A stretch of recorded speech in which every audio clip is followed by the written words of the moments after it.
This is Jody talking to the Andy Oberg, and he's going to tell us a wonderful story. First time I ever heard average white band music was done by Crawdad. So Steve Gaines and John Moss. And I'd never heard Steve Gaines before. Mm-hmm. So his big voice just, I mean, huge, you know, and they're doing that. And then some of the ones that he'd written, you know, like Give It to Get It, and of course, the one that Leonard Skinner butchered, but never mind. Take My Time? No, what's the other one?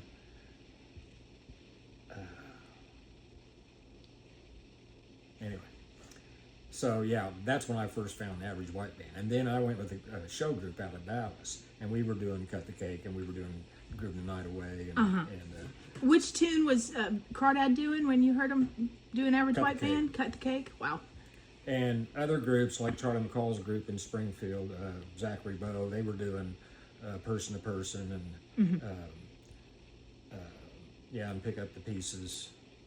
I'm trying to think. Oh, the other one's Schoolboy Crush. It was a great one. We did that with the show band. That's the sleigh bells. Only a schoolboy crush. I don't know that one. Great. But you're thinking I know a little. You're thinking I know a little though, right? Yeah, that's the one I was talking about. Yeah. You didn't like Skinner's version of I Know a Little? It was so simplified. Oh. You hear Crawdad's version of it, and it kicks. So yeah, but it was a treat to hear Howard Mahan come in for the Blues Jam just a month ago or whatever it was, and Jack DeRitt was with him from Miami, and he did Give It to Get It, and actually I was up playing with him when they did that. I am so sorry I missed that. I had not played that for 40 years. I am so sorry I missed that. Oh man, I love it. Yeah. I love it. Yeah. When I met Gary Hutchison, I was 19 years old. He gave me a cassette tape of Crawdad, and that was on there. I couldn't believe it.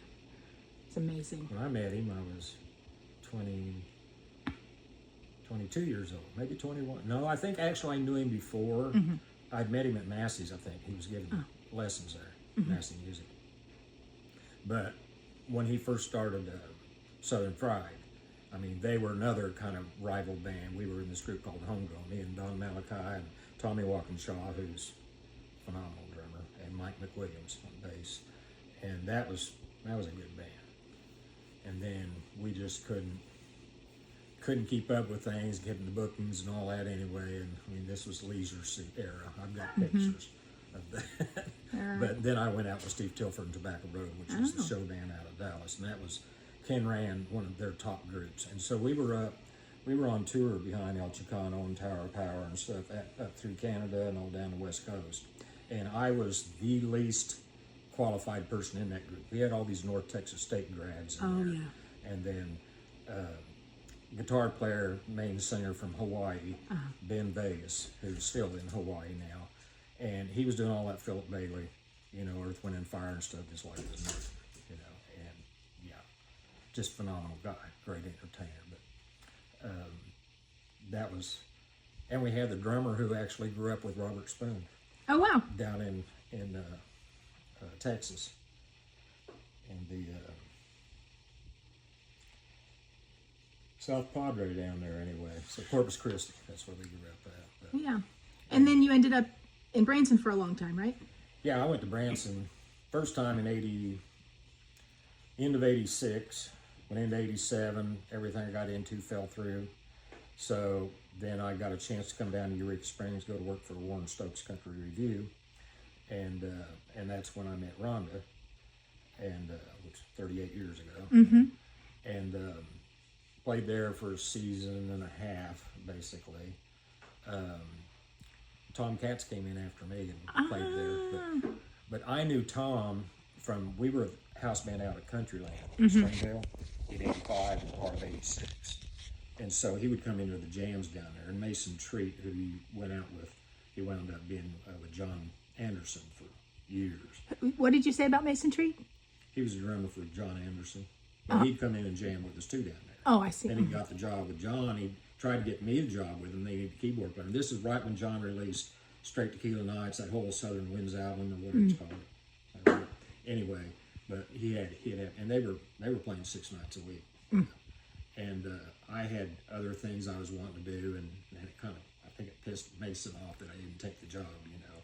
What did Mason play? I didn't know him. Huh? What did Mason play? I didn't know Drums. him. Oh, right. He's from Fayetteville area. Oh, okay. But and I don't know where he is. We ran into him out on the road in '93, and we had a very nice bus. We were traveling out. I was with the Branson brothers. That's when they had their Warner Brothers contract. But we ran into John Anderson at Dairy Queen. We both pulled on, and so I go over to say hi to Mason because I realize who it is, and he takes me over. And their bus is trashed. It's just the carpet's black. It didn't start out black.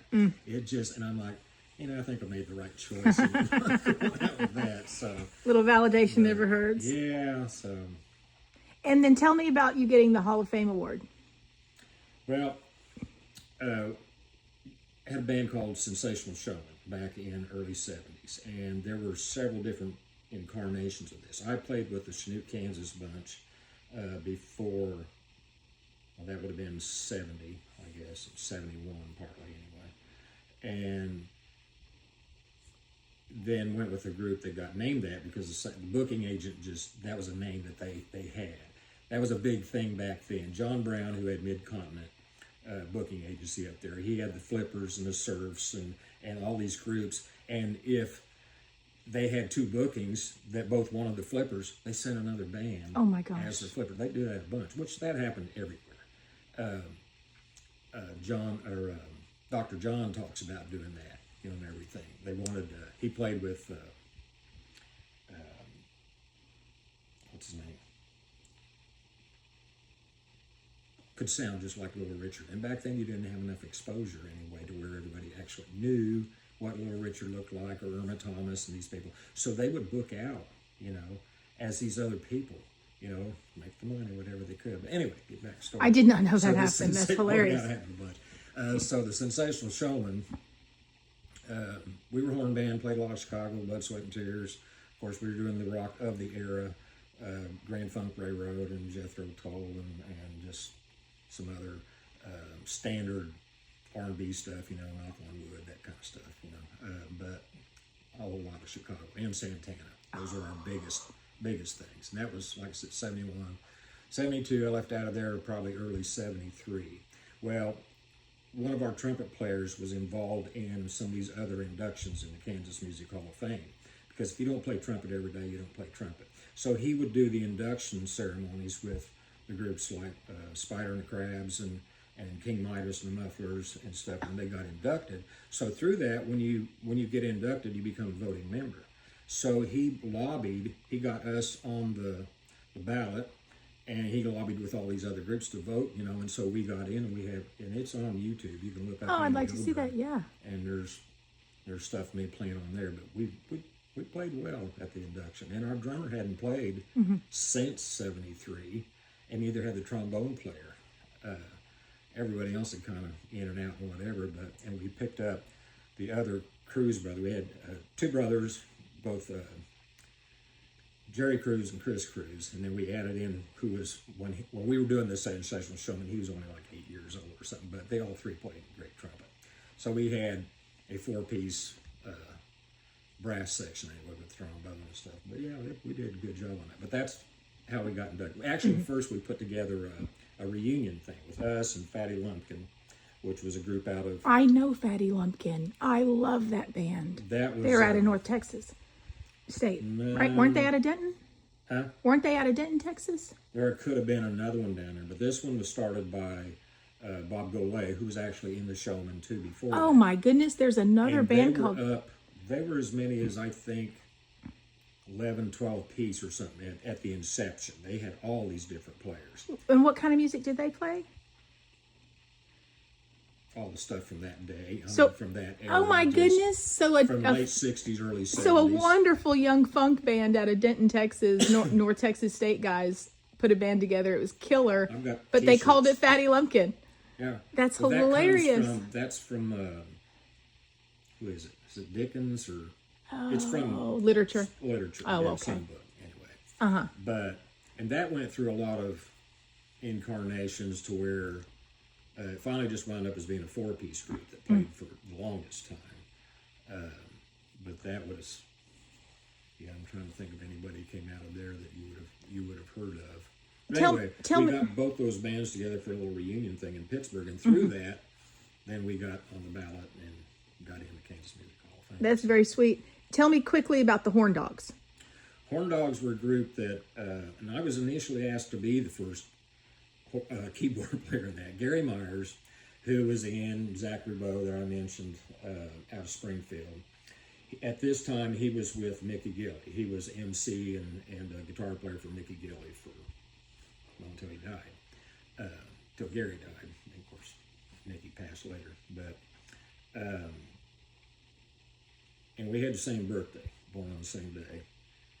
He was 6 years older than me. But I met him in Pittsburgh, Kansas, when he was with Zachary Bowe, and then got to play with him. Oh, well, we were doing a recording. That's right. In the recording studio, he asked me, hey, I'd like to put a 70s funk band back together, do all the cool stuff, and everything. He said, and do the Chicago and Santana and whatever else. So I said, yeah, I'd do it. Well, next thing I know, he's got it together, and Tish Diaz is playing keys for him, which Alicia Patillo just did. She played with her down at Hot Springs. They did. I think she's played with her twice or something. But Tish came into town with Andy Williams. She sang all the second harmony parts and monster keyboard. She's like a first call rehearsal pianist in San Francisco and LA and stuff. She spent many years with the Jersey Boys production, the Wynn hotels there in Vegas. She's just been everywhere. She's phenomenal. But anyway, then she left, and they went through a couple more, and then finally I got the call. I was on top of the Empire State Building. Oh, for heaven's sakes. Yeah. This was 2002, after the whole 9/11 and all that.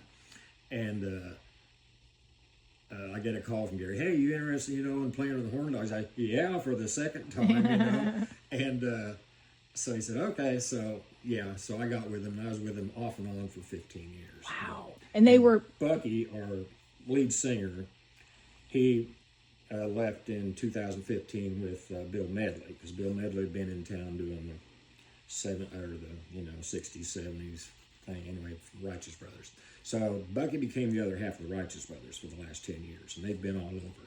So they do these package shows and stuff where it's them and the Temptations. I see a picture, here they are taking pictures.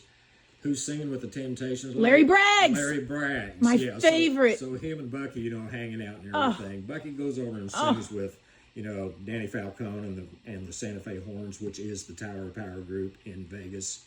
And when Tower of Power's in town, they go and jam with these guys. It's that kind of a thing, which I knew about them through our trumpet player, John Trimble, who grew up around Vegas and everything. His dad was Buddy Rich's band leader and trombonist through all the good years and everything.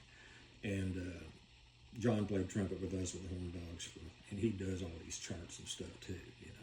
And so the Horn Dogs is disbanded now? Yeah, we did our last show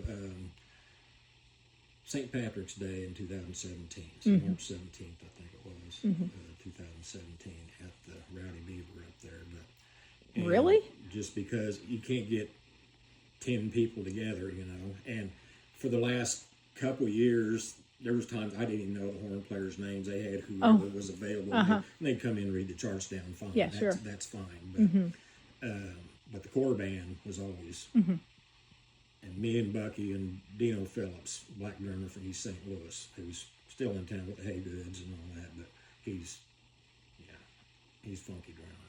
Well, I am thrilled beyond belief to have Soul Merchant resurrected. That was my horn band. It was only a 6-piece horn band when I put it together in 30 years ago.